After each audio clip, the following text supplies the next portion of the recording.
Almost Shabbat Shalom. It is a beautiful fall day up here on Signal Mountain, and I thought it was a good opportunity with this wonderful backdrop to share some thoughts with you about the parashah this week, Parashat Lech Lecha. You know, we tend to translate Lech Lecha as Abraham, go for yourself. And I've really never been comfortable with this translation, because what is one thing that we learn in Judaism is we're not supposed to do anything just for ourselves. You know, Hillel famously said, you know, if I'm not for myself, who will be for me? That's good. We've got to do things that benefit ourselves, take care of our health, acquire things so that we can live. But at the end of the day, if I'm only for myself, what am I? And so if Abraham were to listen to Lech Lecha and say, you know, just go only for yourself, I think that it falls short of what really the goal is. And there's some stuff embedded in the Torah portion that helps fill this out for us. First is we know from the Midrash, at least, that Abraham already knew what was right and wrong with the smashing of the idols.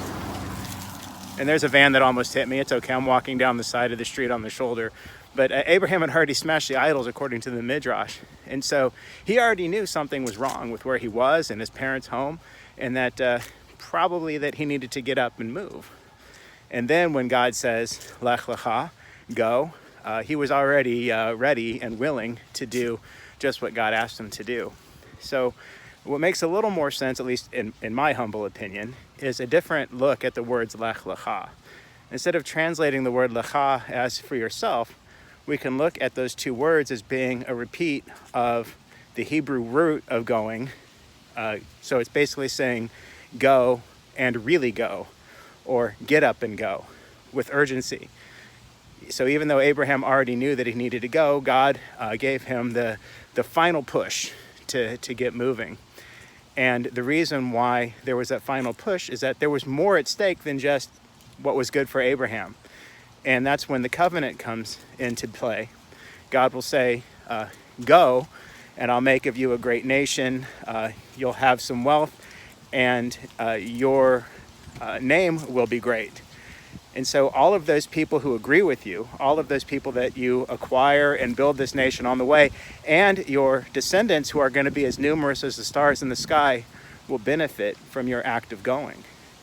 And that's ultimately why Abraham needed to go.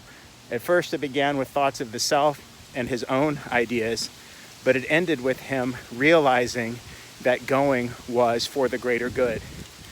And so I think as we study Parashat Lech Lecha, and we think about going and knowing what's right and wrong, we don't wait and sit back for signals.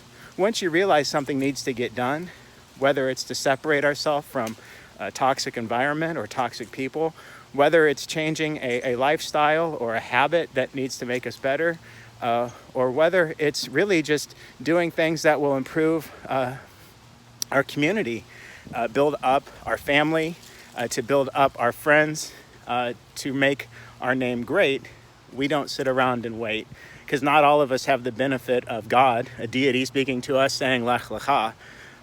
Really the message of this Torah portion is don't sit around and wait. Go not for yourself, get up and go for everyone. So as we continue on into the Shabbat, I wish you a Shabbat Shalom. I remind you that we have a special speaker tonight with our first family Shabbat, followed by dinner. So Ken Hansen will be doing a presentation during the service, and we'll have consecration for some of our youngest students, welcoming them into Jewish learning. Tomorrow, our guest scholar, Ken Hansen, will be leading Torah study at 9. The service will be at 11 a.m. And of course, we have a very special presentation from Dr. Ken Hansen tomorrow night at 5 o'clock. Jerusalem Jones and the Dead Sea Scrolls. Insert Indiana Jones music here. Should be a delight for everybody. So this is Rabbi Lewis signing off, wishing you all a very Shabbat Shalom. And yes, I just finished working out and went for a little walk to stretch my legs, in case you were wondering about the glasses and the perspiration. Shabbat Shalom.